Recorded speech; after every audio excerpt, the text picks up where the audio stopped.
দলের কাজ সেরে সোমবার রাতে বাড়ি ফিরছিলেন তৃণমূলের বসিরহাট সাংগঠনিক জেলার সাধারণ সম্পাদিকা সিরিয়া পারভিন।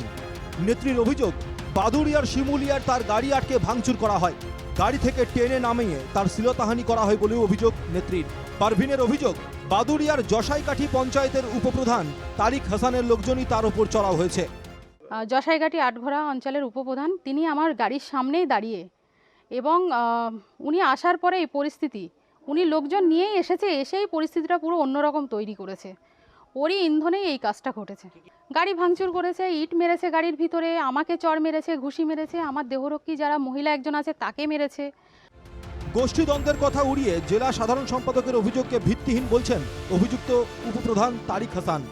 অভিযোগ করছেন, উনিও তো তৃণমূল কংগ্রেসের একজন নেত্রী, আমি তৃণমূল কংগ্রেসের উপপ্রধান। সাধারণত এরকম তো ঘটনা ঘটার কোনো কথাই নেই।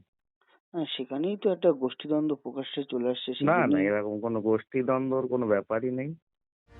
বাদুড়িয়ার ঘটনায় রাজ্যের আইন শৃঙ্খলা নিয়ে প্রশ্ন তুলেছে বিজেপি।